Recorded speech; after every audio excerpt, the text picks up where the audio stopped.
مزید ایسی معلومات کے لیے چینل سبسکرائب کریں۔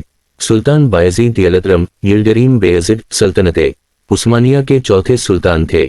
ان کی شخصیت، حکومت، جنگی کارنامے، ازدواجی زندگی اور اولاد پر تفصیل درج ذیل ہے۔ نام: سلطان بایزید اول یلڈریم بیزڈ۔ لقب: یلدرم یعنی بجلی۔ یہ لقب انہیں ان کی تیز رفتاری اور برق رفتار حملوں کی وجہ سے دیا گیا۔ تاریخ پیدائش: 1354 ء۔ تاریخ وفات: 8 مارچ 1403۔ سلطنت پر حکومت: سلطان بایزید 1389 ء میں اپنے والد سلطان مراد اول کی کوسوو کی جنگ میں شہادت کے بعد تخت پر بیٹھے اور 1402 ء تک یعنی تقریباً 13 سال تک سلطنت عثمانیہ کے سلطان رہے۔ ازدواجی زندگی: بایزید اول کی کئی بیویاں تھیں، جن میں سب سے مشہور دولت خاتون، سلجوقی نژاد خاتون، ڈسپینہ خاتون، عیسائی سلطنتوں سے تعلق رکھنے والی بیگم، مارا خاتون، سربیا کے شہزادے کی بیٹی، سیاسی اتحاد کے طور پر شادی کی گئی۔ اولاد: سلطان بایزید کے کئی بیٹے تھے، جن میں چند مشہور سلیمان چلبی، عیسیٰ چلبی، موسیٰ چلبی، محمد چلبی بعد میں سلطان محمد اول بنے۔ ان کے بیٹوں کے درمیان سلطنت کے بعد اندرونی خانہ جنگی شروع ہوئی جسے تاریخ میں دوران فتنہ پورٹمن انٹریگنم کہا جاتا ہے۔ اہم فتوحات اور کارنامے: بلقان میں کامیابیاں: بایزید نے سربیا، بلغاریہ اور والاکی پر کئی حملے کیے۔ کوسوو کی دوسری جنگ 1389 کے بعد سلطنت عثمانیہ نے بلقان میں مضبوط قدم جما لیا۔ اناطولیہ پر کنٹرول: انہوں نے کئی ترک امارات بیلکس کو فتح کیا اور اناطولیہ، موجودہ ترکی، کو ایک وحدت میں لانے کی کوشش کی۔ ان میں کرمان، آیدن، سارخان، منتشا وغیرہ شامل ہیں۔ قسطنطنی کا محاصرہ: 1394 ء میں قسطنطنی، موجودہ استنبول کا محاصرہ کیا، لیکن مکمل فتح نہ ہو سکی۔ نکوپولس کی جنگ، بیٹل آف نکوپولس 1396۔ یہ جنگ یورپ کی صلیبی افواج کے خلاف تھی۔ بایزید نے ایک عظیم فتح حاصل کی اور یورپ میں اپنا خوف بٹھایا۔ یہ فتح ان کے اقتدار کی بلند ترین سطح تھی۔ تیمور لنگ سے جنگ، جنگ انقرہ 1402۔ یہ ان کی زندگی کا سب سے نازک موڑ تھا۔ تیمور لنگ سے جنگ میں سلطان بایزید شکست کھا گئے اور قید ہو گئے۔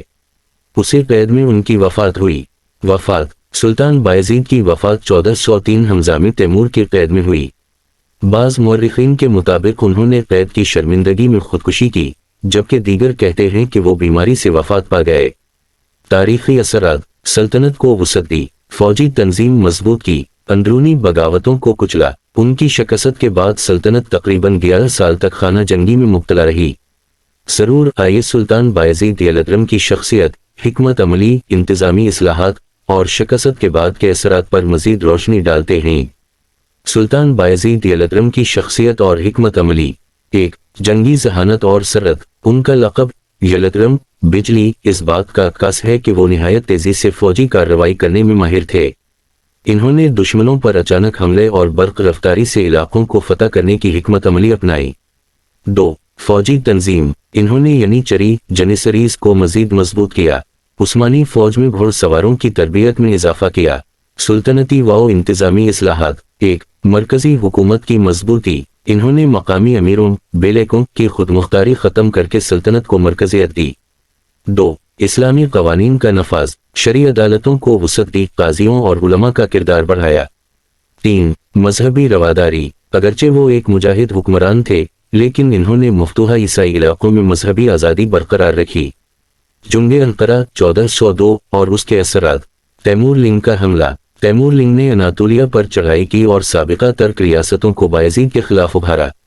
جنگ انقرہ: عثمانی فوج میں کئی ترک قبائل نے بغاوت کی یا جنگ سے پیچھے ہٹ گئے۔ بایزید گرفتار ہوئے اور تیمور کی قید میں چلے گئے۔ عثمانی سلطنت پر اثرات: عثمانی سلطنت کا انتشار شروع ہوا۔ بایزید کے بیٹوں کے درمیان 11 سالہ خانہ جنگی 1402 سے 1413 ہوئی۔ بالآخر سلطان محمد اول نے سلطنت کو متحد کیا۔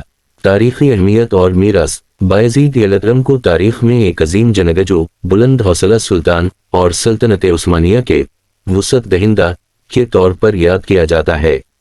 ان کی شکست نے عثمانیوں کو وقتی دھچکا دیا، لیکن ان کے اقدامات نے مستقبل کی عثمانی سلطنت کی بنیادیں مضبوط کیں۔